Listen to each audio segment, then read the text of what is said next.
Hello everyone. आज हम सीखेंगे would you mind. Would you mind कैसे यूज़ होगा हमारे इंग्लिश सेंटेंस में, हमारे डेली बेसिक सेंटेंस में, वो देखते हैं आज हम। Hello everyone, my name is Sangeeta Singh and आज हम जो सीखने वाले हैं वो है वुड यू माइंड। आज का जो हमारा टॉपिक है वो है वुड यू माइंड।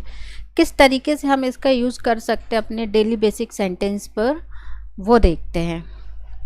तो वुड यू माइंड सिर्फ इतना नहीं आएगा, इसके आगे भी कुछ आता है। तो इसके मैं दो स्ट्रक्चर बनाऊंगी और फिर कौन सा स्ट्रक्चर किस सिचुएशन पर यूज़ होगा वो मैं बताती हूँ। तो गाइस, ये दो स्ट्रक्चर हैं। पहला वुड यू माइंड दिखेगा आपको, उसके बाद if plus subject plus verb की सेकेंड फॉर्म। ध्यान रखना, वर्ब की सेकेंड फॉर्म यूज़ करना है, फर्स्ट नहीं।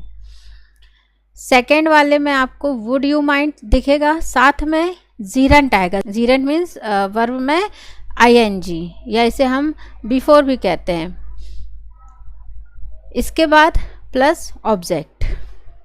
तो अब कहाँ पर हम if plus subject plus V2 use करें और कहाँ पर हमें जीरंट वाला यूज़ करना है, हमारा जो स्ट्रक्चर है वो हम समझते हैं। तो इतना क्लियर हुआ कि वुड यू माइंड में दो स्ट्रक्चर हैं। पहला जिसमें if plus subject plus verb की सेकेंड फॉर्म आएगी, दूसरा जिसमें जीरंट प्लस ऑब्जेक्ट आएगा। जीरंट प्लस ऑब्जेक्ट रहता है। अब हम इसकी सिचुएशन समझते हैं कि कहाँ पर हमें कौन सा वाला स्ट्रक्चर यूज़ करना है, देखते हैं। तो वो सिचुएशन समझाने से पहले मैं कहना चाहूँगी कि प्लीज़ आप वीडियो को लाइक करें, शेयर करें, अपने फ्रेंड सर्कल में इसे शेयर करें, और चैनल को यदि सब्सक्राइब नहीं किया है तो प्लीज़ इसे सब्सक्राइब करें। मान लीजिए यहाँ पर एक कमरा है, ठीक है।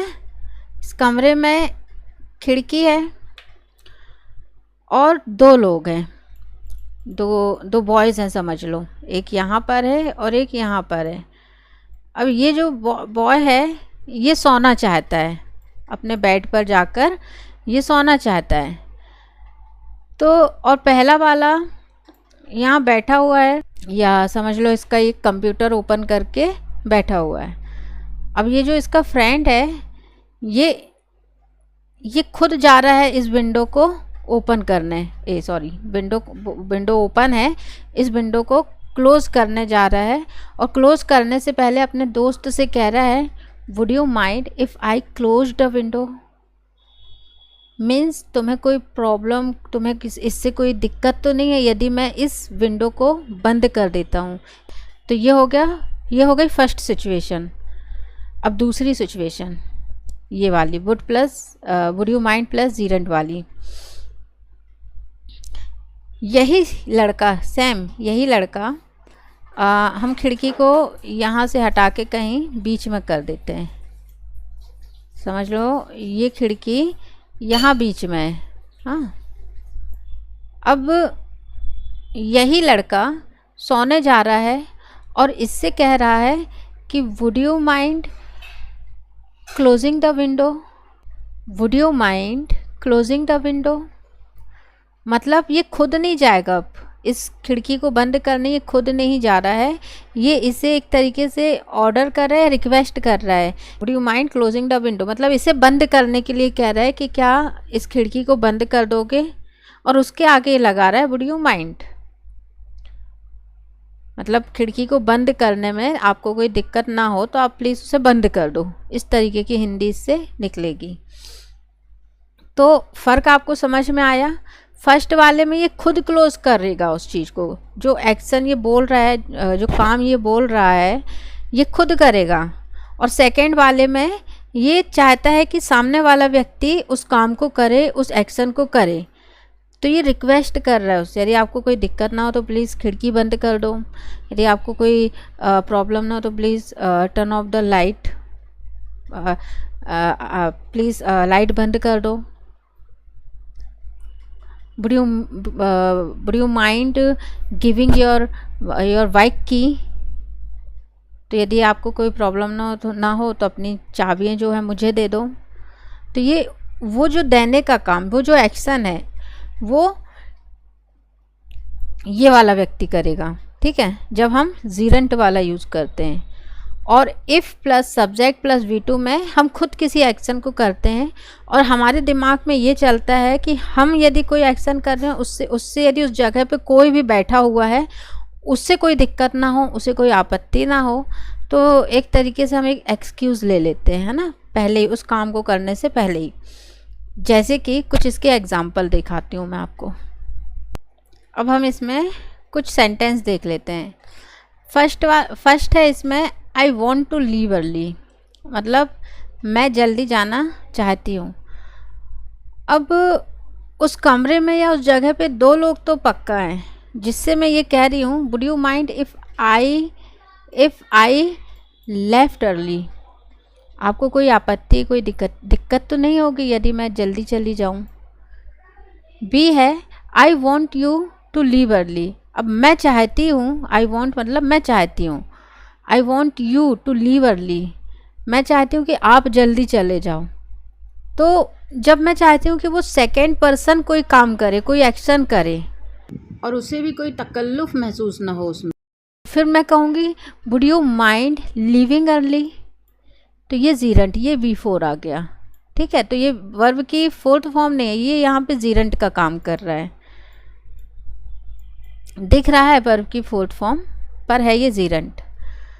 इसके बाद I want you to speak with John, मतलब मैं चाहती हूँ आप बात करें जॉन से। तो मैं क्या कहूँगी, ये मैं चाहती हूँ अपने पार्टनर से कि वो कोई जॉन नाम के व्यक्ति से बात करे। और ये कहने से पहले मैं ये भी कहना चाहती हूँ वुड यू माइंड, यदि आपको कोई दिक्कत ना हो, यदि आपको इसमें कोई प्रॉब्लम ना हो तो फिर जब मैं ये वुड यू माइंड वाला स्ट्रक्चर यूज़ करूँगी, कहने के और भी तरीके हैं, पर यदि मुझे वुड यू माइंड वाला स्ट्रक्चर यूज़ करना है तो आपको कोई दिक्कत ना हो और मैं उसे कह रही हूँ कि आप वो चीज़ करें, तो मुझे इसमें जीरंट वाला जो स्ट्रक्चर है वो यूज़ करना है। तो कैसे बनाऊँगी, would you mind talking with John, would you mind speaking with John, I want to speak with John. अब मैं करना चाहती हूँ और मैं ये भी चाहती हूँ कि उस सामने वाले को इसमें कोई आपत्ति तो नहीं है, तो would you mind if I spoke with John. Spoke क्यों, स्पीक की सेकेंड फॉर्म स्पोक होती है, इसलिए यहाँ पे मैंने स्पोक लिया है। If I had a conversation with John, would you mind if I had a conversation with John, if I had a word with John. तो मैं ऐसे भी बोल सकती हूँ, कई तरीके हैं बोलने के। I want to turn on the air conditioner, अच्छा मैं करना चाहती हूँ पर जो उस रूम में जो मेरे साथ है उसे कोई दिक्कत ना हो।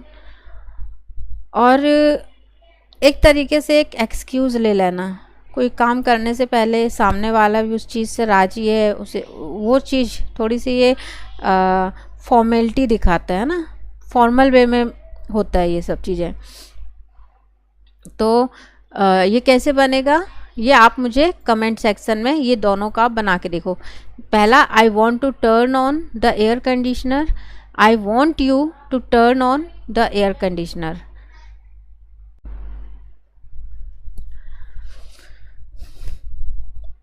देखिए यहाँ पे लिखा है I am very tired and need to sleep, मैं बहुत थका हुआ हूँ, मुझे सोने की ज़रूरत है, मैं सोना चाहता हूँ।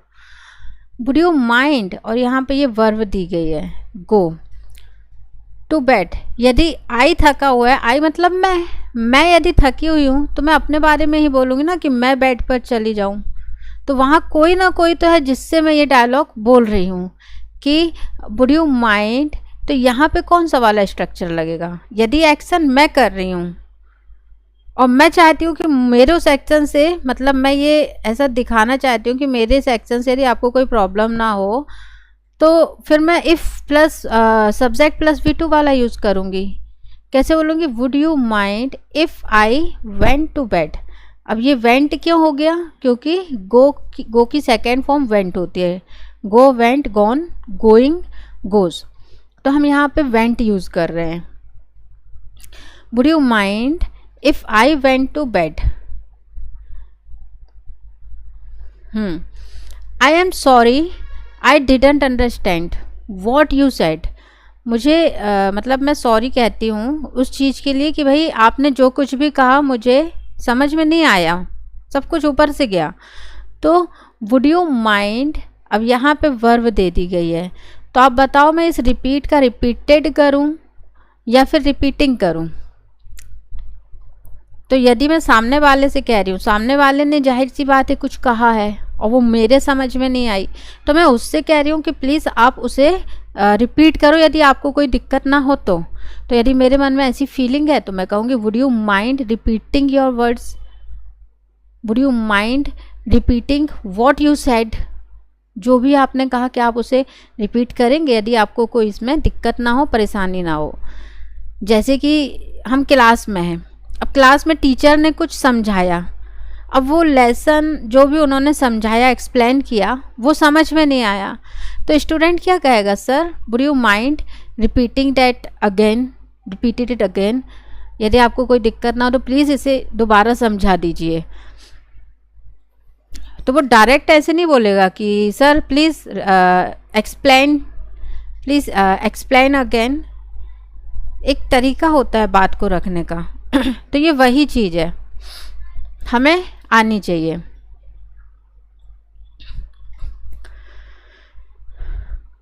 इसके बाद है are you coming with us? I know I promise to go with you. मैं जानता हूँ कि मैंने प्रॉमिस, अब ये सब्जेक्ट प्लस V2 है, हाँ, पास्ट में प्रॉमिस किया था टू गो विथ यू, आपके साथ जाने के लिए, but I am not feeling very good, पर मुझे कुछ अच्छा फील नहीं हो रहा है। वुड यू माइंड, अब वुड यू माइंड, यदि मुझे अच्छा फीलिंग नहीं हो रहा है तो मैं चाहूँगी कि मैं ही घर पे रहूँ। तो अपने लिए, अपने किसी एक्शन को करने के लिए मैं एक एक्सक्यूज़ चाहती हूँ, तो फिर मैं, मेरे पास है if plus subject plus V2। तो यहाँ पे तो यही हो जाएगा, would you mind if I stay का second form stayed, if I stayed at home. अच्छा, आंसर में ए क्या कहेगा? Of course not. क्यों नहीं?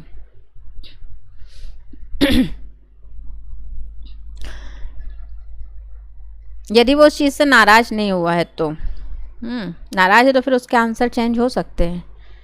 तो ए ने कहा are you coming with me, with us.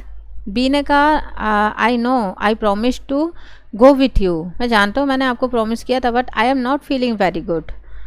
Would you mind if I stayed at home? A, it's getting hot in here, it's getting hot in here. Would you mind open, अच्छा, opening the window, यहाँ पे क्या आएगा? Opening the window. I hope कि आपको ये चीज़ समझ में आ गई है, मैं क्या समझाना चाहती हूँ, क्या दिखाना चाहती हूँ। तो बेसिक स्टूडेंट्स के लिए है ये, जो जिन्होंने अपना टेंस कंप्लीट किया, पैसिव कंप्लीट किया और अब वो थोड़ा एडवांस लेवल पे जा रहे हैं, तो ये उनके लिए है। जिन्हें ये सब चीज़ पहले से आती है तो उनको तो आती, उन्हें ज़रूरत ही नहीं है।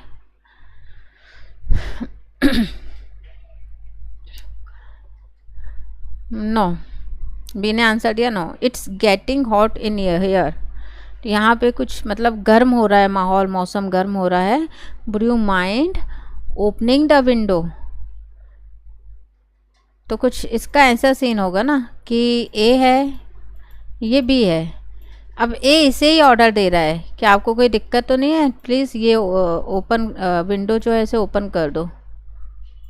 तो जब वो बी वाले से एक्शन करवा रहा है तो जीरंट वाला स्ट्रक्चर लगेगा, और खुद कर रहा है और मन में है कि भाई आपको कोई दिक्कत तो नहीं है मेरे इस एक्शन को करने से, तो फिर इफ़ आई, यदि मैं कुछ करती हूँ तो। उसने कहा नो। नेक्स्ट है this is probably none of none of my business. This is probably none of my business. But would you mind blank you a personal question? This is probably none of my business. मतलब ये मेरा मुद्दा नहीं है, इससे मेरा कोई लेना देना नहीं है. But would you mind if I asked you personal question? तो ये अच्छा यहाँ पिक्चर भी दी है. ये कह रहा है कि देखो ये मेरा मुद्दा नहीं है, लेकिन यदि मैं इस विषय में आपसे कुछ पर्सनल क्वेश्चन करता हूँ तो आपको कोई दिक्कत तो नहीं है. तो वो क्वेश्चन करने वाला ये जो कह रहा है वो सब्जेक्ट खुद है. तो इफ़ आई आस्क्ड सम, तो यहाँ पे इफ़ वाला आएगा. बाकी आप बताएं आपको क्या लगता है. Would you mind smoke? I would really rather you didn't. अच्छा, सामने वाला क्वेश्चन कर रहा है A, would you mind if I smoke? यदि मैं धूम्रपान करता हूँ तो आपको इससे कोई दिक्कत तो नहीं है. तो इसने कहा आई would really rather you didn't. है मुझे इससे दिक्कत, प्लीज़ ये आप नहीं करें, आपको ये नहीं करना था, ऐसा कुछ है ना पास्ट में. Excuse me, would you mind blank a little more slowly? Excuse me, would you mind little more slowly? I didn't catch what you said. Would you mind speaking a little more slowly? मतलब सामने वाले से कह रहे हैं कि यदि आपको कोई दिक्कत तो नहीं है थोड़ा धीरे बोलने में. I didn't catch what you said. मैं उस चीज़ को पकड़ नहीं पा रहा हूँ या समझ नहीं पा रहा हूँ जो भी आपने कहा.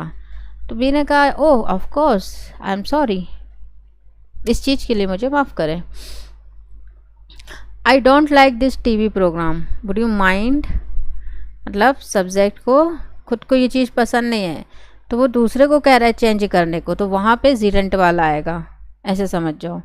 आई don't like this TV programme, मतलब दो लोग हैं और ये टीवी चल रही है बीच में, रिमोट इस वाले के हाथ में है. हाँ अब ये जो टीवी में चल रहा है इसको नहीं पसंद है, तो ये इससे कह रहा है I don't like this TV programme, would you mind changing the channel.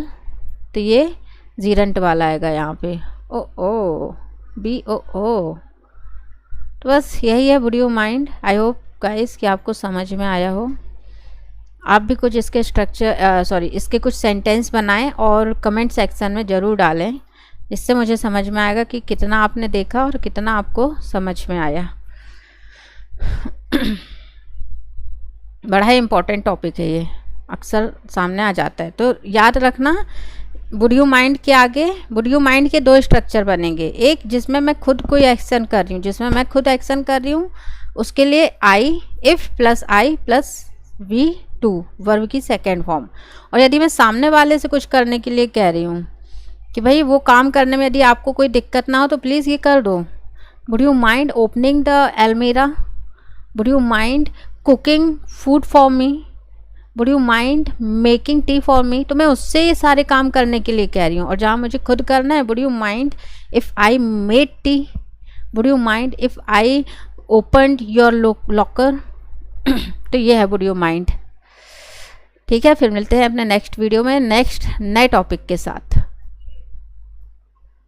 तब तक के लिए गुड बाय.